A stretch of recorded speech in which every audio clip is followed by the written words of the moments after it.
Coucou mes petites patates, aujourd'hui je vais vous parler d'un jeu que j'ai développé, donc un petit jeu pour les groupes plus ou moins grands, en tout cas il faut au moins une douzaine de personnes pour jouer à celui-ci.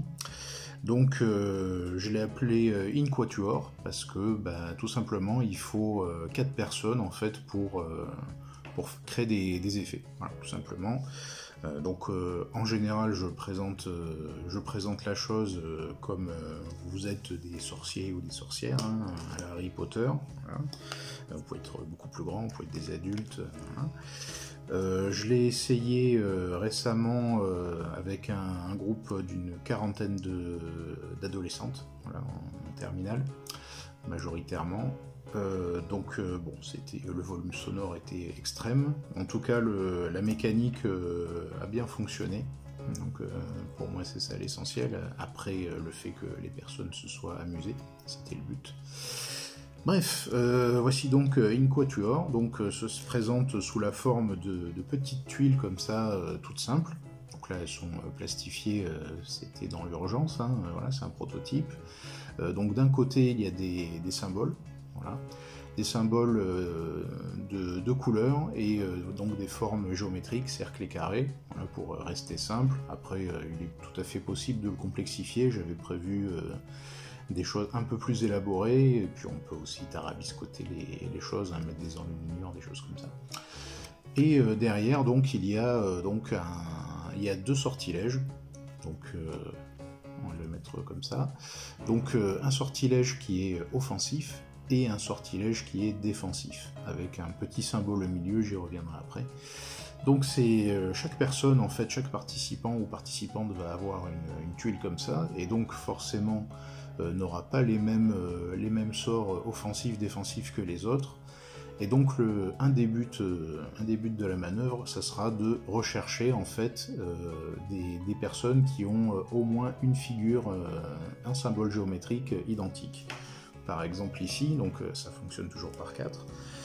Par exemple ici, on va avoir ces 4 personnes-là qui vont pouvoir lancer le petit sort bleu qui est au milieu avec le cercle. Donc il faut qu'elles se présentent comme ça. La dernière fois, je leur avais donné des baguettes.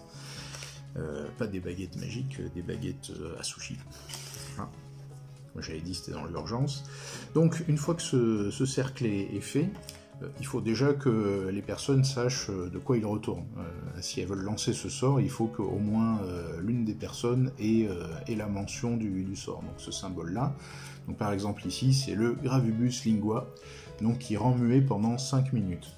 Voilà, donc elles vont viser les quatre sorcières ou les 4 sorciers vont viser tout simplement un autre groupe de 4 personnes qui essaient de combiner ces tuiles pour lancer un sort aussi, et donc va rendre ces personnes muettes pendant 5 minutes. Voilà. Il y a d'autres effets de sort, évidemment on peut diversifier, on peut jouer sur ça, on peut avoir aussi des attentes particulières pour certains groupes.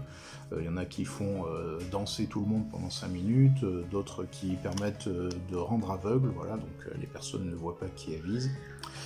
Donc voilà, c'est In Quatuor, c'est la base du jeu.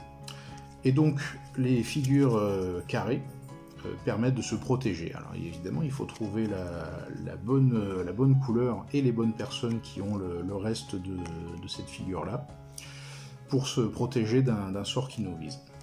Ça va impliquer en fait qu'il faille aller chercher les personnes dans d'autres groupes pour se protéger de certains sorts que l'on a entendus chez des voisins qui nous menacent.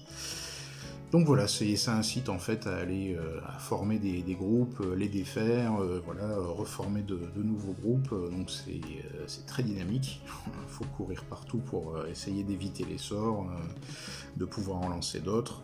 Et donc à chaque fois qu'on réussit à lancer un sortilège d'attaque ou de protection, ça marche aussi, on va gagner par exemple des petites gemmes. Voilà. Ça peut être des bonbons, mais c'est pas bien.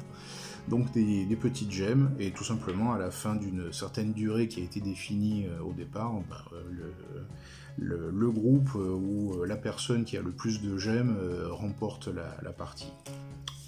Il y a d'autres choses aussi que j'avais mis en place.